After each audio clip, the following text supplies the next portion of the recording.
The following is a King 5 editorial. Hello, I'm Pat Cashman. Okay, this really isn't a King 5 editorial, but it still needs to be said. Earlier this week, Bill Gates was smacked in the face with a pie. Now, we're not going to show you the pictures. You've undoubtedly seen those already.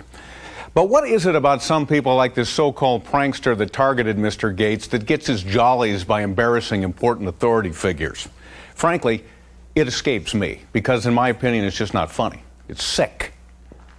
This is the multiple award-winning producer of Almost Live, Bill Stainton, an authority figure, a man with justifiable pride. But when I take, say, a shaving cream pie like this and push it into his face, see, I haven't done anything clever. All I've really done is just humiliate a friend. My, how admirable of me. Besides, a shaving cream pie really isn't much of a pie. Now, true, it might be improved if we added a sound effect. But the result is still fundamentally the same.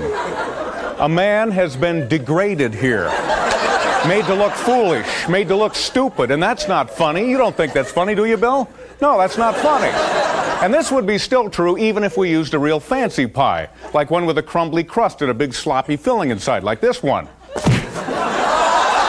Now, once again, for the apparent amusement of a few of you here, a man has now been debased and mortified, with any shred of dignity that he once had now irretrievably stripped away. And that is just sad.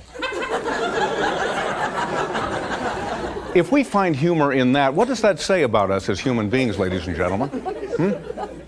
Think about that. Another thing that some people think is supposedly funny is taking a bottle of seltzer water like this and squirting it down somebody's pants. Bill, wait a minute, I'm not done yet. Bill, wait a second. Bill?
Right off the top, I want to apologize if I start acting a little weird tonight, because I'm kind of shaken up because I was in a car wreck this week. I was in a car wreck on Mercer. Now, there's a first, right? The other guy was so happy when he saw me get out of the car because he knew there'd be no doubt in anyone's mind who was at fault. It was basically... Paramedics left, the emergency room people were like, all right, what are you trying to pull? Where's the camera? We don't have time for this. I was fine. I just had that delayed shock reaction you get. You know, after the car had been towed away, I started to think, did I leave the magazines and videos in the trunk? Did I tune the radio off KVI to a hipper station? Then I had to give the statement to the insurance. Yeah, I was driving down Mercer. In what direction? It only goes one direction. I was on Mercer. Well, I'm in Ohio, sir. Okay, well, think of the most screwed up street in your state and then double that. That would give you some idea. The weirdest thing was that moment right before impact when everything starts to slow down and my life flashed before my face and I saw Cindy Reinhardt and Dan Lewis, and then I realized, wait a minute, this is Ken Schramm's life. Well, this is like, what a jip. And then, boom. Anyway, did anyone stop to see if we were all right or hurt or anything? No, it just right onto the freeway. You know, it's just because traffic has gotten so vicious here. Now, you might have seen in the news last week that the state legislature has proposed a measure to make road rage a crime. It's true. If you act out violently or yell at another driver twice within 5 miles, you could be arrested. No, it's true. This has to be the only part of the country where a law against yelling in traffic could be debated with a straight face. I mean, by definition, everyone in New York, they're already guilty. Anyway, they're talking about criminalizing road rage in Olympia, but they are carving out some exceptions to the law. We thought you might be interested. For example, the 520 bridge is a free zone. Also, traditional driving customs in Ballard will be exempt as they are an important part of Scandinavian culture. You may flip off anyone in a BMW provided it is a 500 series or above and has a personalized license plate. All right. A very popular law there. Some validation for that one. When you're merging from 520 to the Mercer exit and no one lets you in, a single flesh wound is permissible. In Wallingford, it's required to get out every 5 blocks and hug a pedestrian. And finally, anything goes if someone steals the parking space you were waiting for at Oak Tree Cinemas. Sounds like a good law there. Well, we have a lot on the show tonight, but before we go any further, we want to pause for this important update from the Winter Olympics in Nagano, Japan. Here are our special correspondents.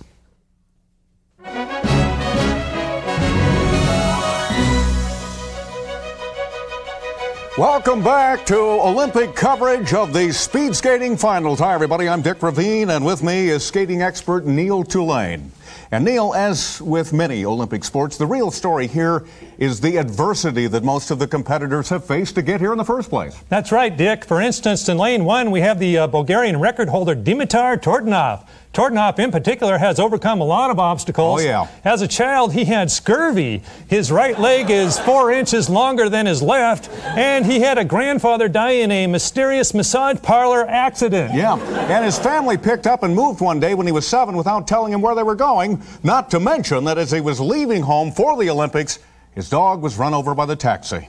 Sad story there, Dick. Oh, it sure is. Now, in lane 2, we have the veteran Algerian Mohamed Bahari, who was in a coma for 7 years, lost a sister in a Gap store, and had a fiancé run off with the mailman. And if I'm not mistaken, it wasn't even the regular mailman, it was the weekend guy. Yeah, that's the real tragedy of it, Neil. And on top of that, Mohamed just had triple bypass surgery last Tuesday.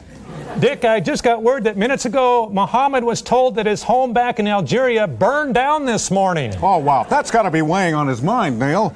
Now, in lane 3, we have United States champion Jamie Ross. Jamie, of course, still recovering from the shock during the opening ceremonies of finding out that his mother and his coach are having an affair. Yeah, and it didn't help that he found out when he looked up at the stadium's giant video screen to see them groping in a bobsled. No, that's gotta hurt. Oh, yeah. But Jamie's battled adversity before, what with his double knee replacement surgery and his beloved younger sister taking a job last week on the Jerry Springer Show. That was a surprise. And he's also skating with asthma, bleeding gums, and a rare speech disorder that makes it impossible for him to say the word trousers. They're lining up now, Neil, so we better hurry. Okay, lane 4, Poland's Tomasz Borowski. He's got a goiter, a dysfunctional family, and a selfish girlfriend who's all me, me, me all the time. Yeah. In 5 is Gustavo Borges from Brazil, who cannot hear the starting gun because Van Halen music is always in his head. He has an addiction to Captain Crunch as well, and he's described by friends as a real handful when he drinks. Yes, and next to him is the Russian Igor Sokolov, who lost his father to a teeth cleaning that went bad. Yeah. And he has a rare form of arthritis in his forehead and is actually frightened by the ice. That's a handicap. And they're off, but bad news again for Borowski. Oh. Yes, his father up in the stands is choking on a hot dog.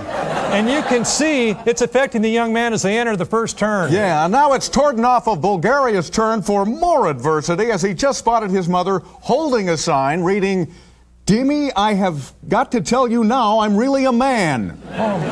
Dropping now from the lead is Bahari, who has just recovered a childhood memory concerning wetting the bed. Yes, and that puts Sokolov in the lead now, but Oh, he just looked down and saw the ice. He got spooked, and he is now climbing into the stands and is curling up in the fetal position. Yes, and now the rest of the skaters have stopped and are joining him up there, and it looks like they're forming a support group, Dick. That's right, Neil. They are now electing a moderator, and they are asking that some coffee and sponge cake be brought up. And with this break in the action, let's take a commercial break, and we'll be right back with more Olympic coverage. I'll bet they're forgetting that Sokolov is also frightened by sponge cake. Oh, he is frightened to death of sponge cake.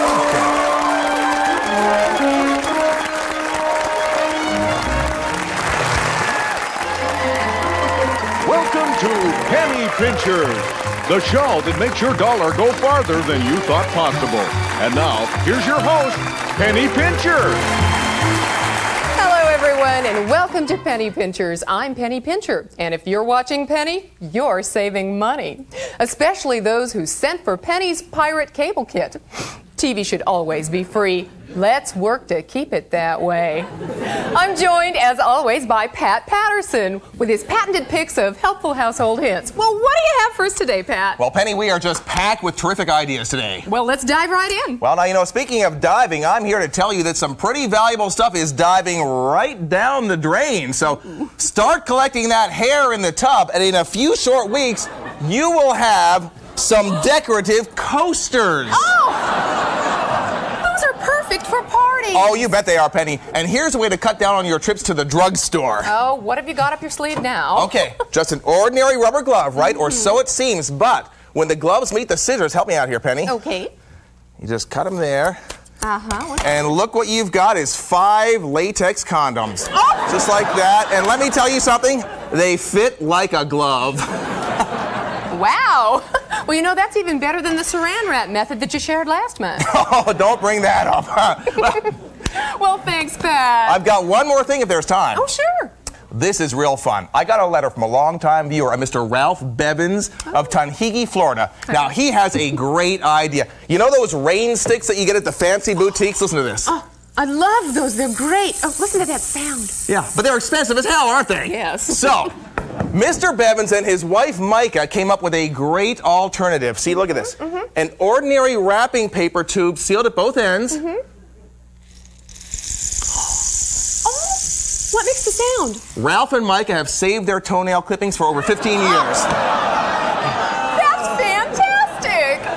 Thanks, Pat. Thank you, Penny. Okay. Now, we're going to go to Dining for Less Dollars with Doris, where we always have hints for the hard up and hungry. Thanks, Penny.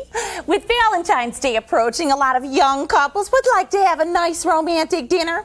Oh, but that won't always fit in your budget. Here's what I recommend. You just go ahead and you pick out a fancy restaurant. Oh, you have a wonderful meal. And when they bring that check, you just go on down the hall to the bathroom and you leave through the back door. Isn't that illegal?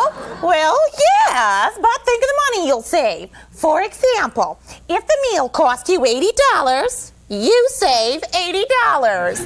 If it costs you $150, well, then you save $150. Well, the more you eat, the more you save. Thanks, Doris. Thanks, Penny. Okay, joining us now is a special guest. He is the author of Joy of Scrounging. Here is Marvin Manchery. I'm so glad Thank you very much. It's great to be here. Oh, Marvin, you are a true inspiration to penny pinchers everywhere. We are just thrilled that you've come to join us today and share some of your wonderful money-saving tips. Well, thank you very, very much, Penny. And I just want to let the audience know that I'll be teaching my class on effective panhandling at the SeaTac Red Lion Inn this weekend. Now, we're going to be having a sign clinic on the first day. Penny, you would be surprised by how many panhandlers could double or even triple their income if they only changed the message on their signs. For example, look at some of these I found. Visa maxed out, but saw really cool shoes in most recent J. Crew catalog that I've just got to have.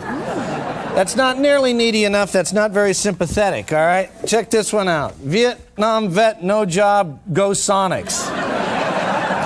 Not enough information and somewhat confusing. And check it, look at this one here. Got cancer, but it's benign, needs cigarette money.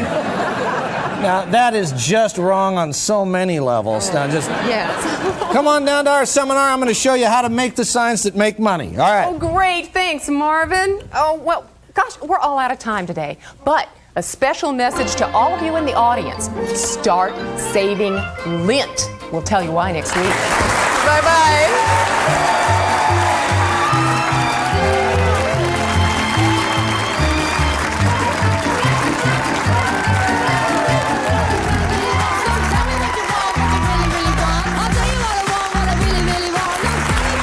This is the Late Report. Well, a Kennewick man is advertising for a woman to take a trip with him to Las Vegas in a 1901 Oldsmobile replica, but she must buy her own food, pay for her own gambling, and not listen to heavy metal music. He admits that the likelihood of a Kennewick woman matching all three of those criteria is about 1 in 3 million. Police cracked down on a marijuana growing and selling operation in Redmond this week, arresting 2 people and seizing more than 200 plants valued at $470,000. Besides setting up near Microsoft, the growers had also stolen their slogan and changed it to "Marijuana, where do you want to go today?"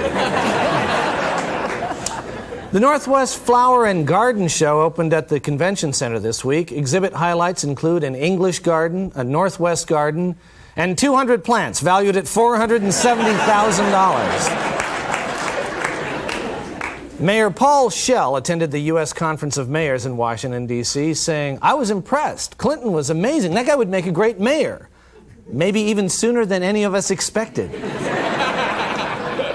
State ferry officials say they're looking at ways to deal with cigarette smoke, from an outright ban to allowing smoking only on the back half of the boat.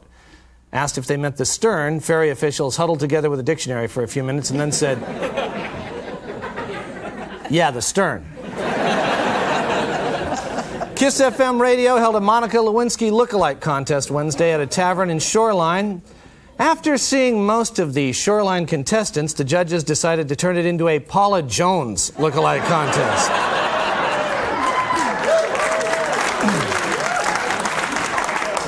Well, we're now in the first week of Black History Month, and here with a comment is our own Rhonda Watson. Rhonda? Thanks, John. I recently moved here from Texas, and with Black History Month upon us, I have but one question for the city of Seattle.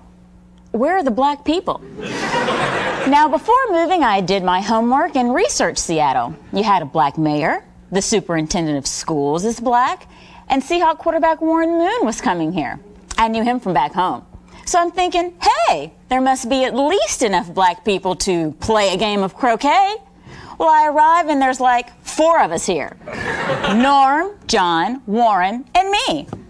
I drive by the neighborhood basketball courts in hopes of finding strong, tall, beautiful, sweaty, black men playing some friendly basketball. Instead, I find a bunch of scabby-kneed, 12-year-old, skinny, white skateboarders. I go to parties or bars, and often I'm the only black person there. I've become a landmark. Say, where's Bob? Oh, see him over there? He's 1, 2, 3 people over from the black check. And hair care. Sheer hell. Actually, that should be the name of a salon I went to.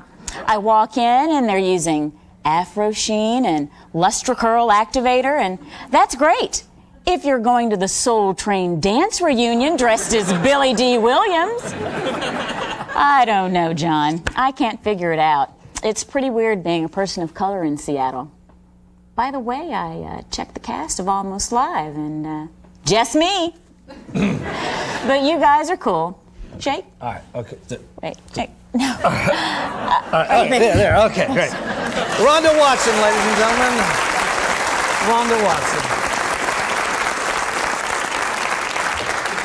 Finally, a University of Washington study shows that even before they enter first grade, more boys than girls are exceptionally talented in math. The researchers attribute this to social conditioning and the fact that boys have more body appendages to count on. This has been the Late Report. Thank you, and we'll be right back.